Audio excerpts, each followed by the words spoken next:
Alright, so today we're going to be talking and discussing a specific example of a recursive algorithm. A specific example of a recursive algorithm to help us just better understand what we mean by recursive. So if you're familiar with the concept of induction, it's kind of similar. A recursive algorithm is basically an algorithm where its next steps will depend on a simpler or a previous iteration of your algorithm. So that's where your if and your for statements can kind of come into play. Now, a recursive algorithm can typically be useful, for instance, when you're talking about something called an array. And simply put, an array, right, is a list of all these different data values, right?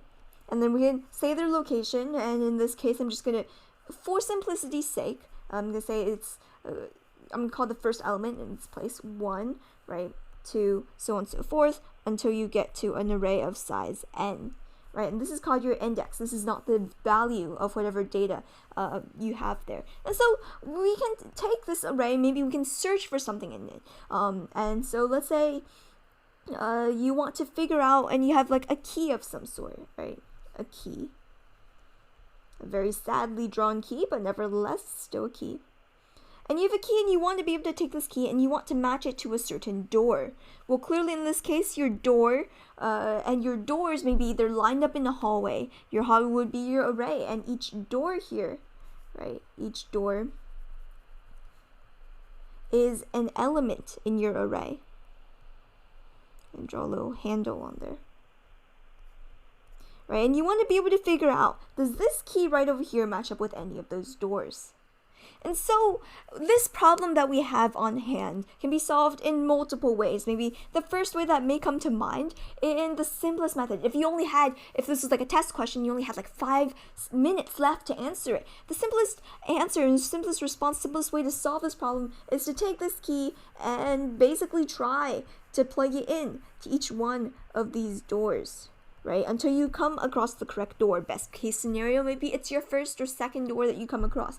Worst case scenario, you've got to try every single door until you reach the very end, the very last door you try. And unfortunately, when we want to consider data values and want to consider searches in the long run, we will have to consider the worst case scenario. And in this situation, the worst case scenario doesn't look very bright, because if you had a hallway with 1 billion doors, you would have to try that key 1 billion times if that last door was your matching element, essentially. And so is there a better way to solve this problem?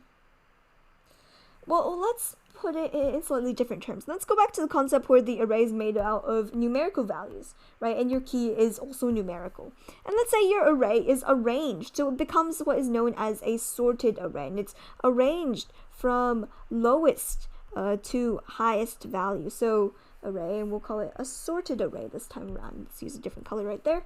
A sorted array. And your sorted array, just to make things a lot easier, it is basically where this element, right, element number 1 is guaranteed to be smaller than element 2 in every element to its right. That's basically what it means. That means that your smallest element is right here, right, your smallest element, and your largest element is right here, numerically. If you're looking at like a number line, they don't have to be evenly spaced. That's important to keep in mind, but you just know it's a sorted array of some sort. From there, things get a lot easier, and let's consider exactly how that works. Now, as just to kind of refresh your mind, the recursive algorithm again is where you kind of take a situation and kind of break it down, you kind of make it easier for yourself. And so let's say you've got a middle element, and we'll say the middle of this is J. Right, and you've got all these elements to the left and to the right and so on and so forth. And this is your middle element. Hello, middle element. Right. Now here's the thing. Because your letter J, because your jth element essentially splits your array in half, you are fully aware of the fact that everything to the left of J and everything to the right of J is still in a sorted fashion. It doesn't, mess up the order. But here's the thing. Another thing you know is that every element in this upper section is greater than every element here. And similarly, every element in this lower section here is definitely lower and smaller than every element in this upper section because we said it was a sorted array. And so all you have to do actually is you take your key, right? You take your little key right here, right? It's a different color I used for the key. That's all right though. And you can take your key and you can essentially just compare it to your middle, and you can compare it to, you can basically compare it to your middle element, just this one element right here, right? This guy. And what do we do from there? So we take your key, you compare it to your middle element. Now, if your key is greater than your middle element, then clearly it must be somewhere in the upper half of your array. And if your key is smaller than your element right here, then clearly it's got to be somewhere in the lower half of your array. And then lastly, if it equals your middle element, then you're done. You've completed your initial problem of finding the door that matches the key, of finding the value in your array that is equal to the key. And so once you have essentially figured out, let's say this key right here is 5, right? And let's say this is 12, right? And we'll do a more specific instance a little bit later. Let's say your key is 5, your middle is 12. Clearly, because 5 is less than 12, any possibility of finding something in the array that is equal to 5 is just going to be in this lower half. So we can actually just ignore everything up here. And then we can just take your recursive algorithm and do the same thing again.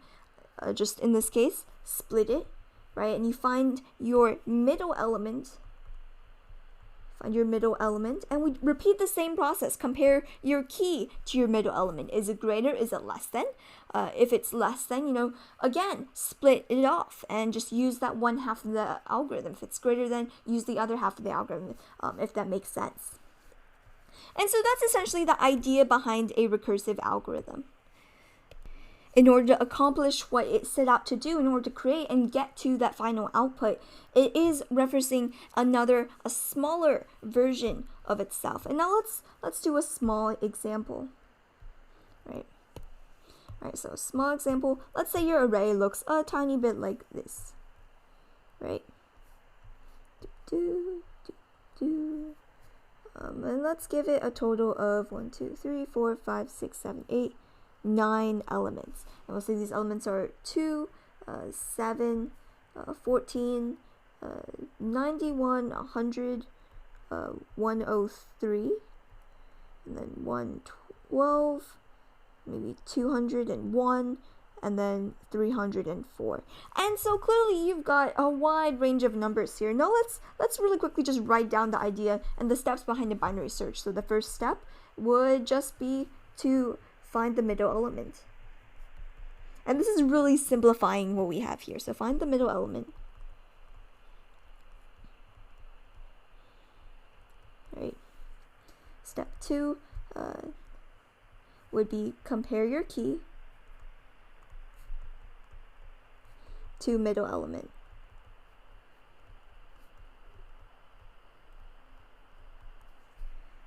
And then step 3 would be if key is greater than middle element, take the upper half.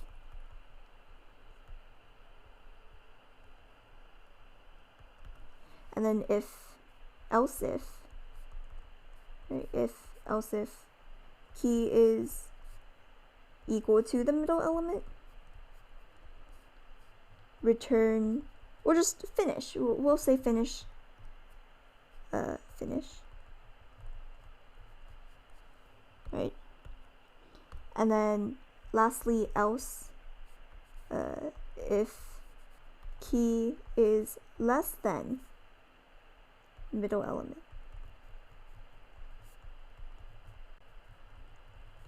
Take lower half. Repeat 1 through 3 until either it is finished or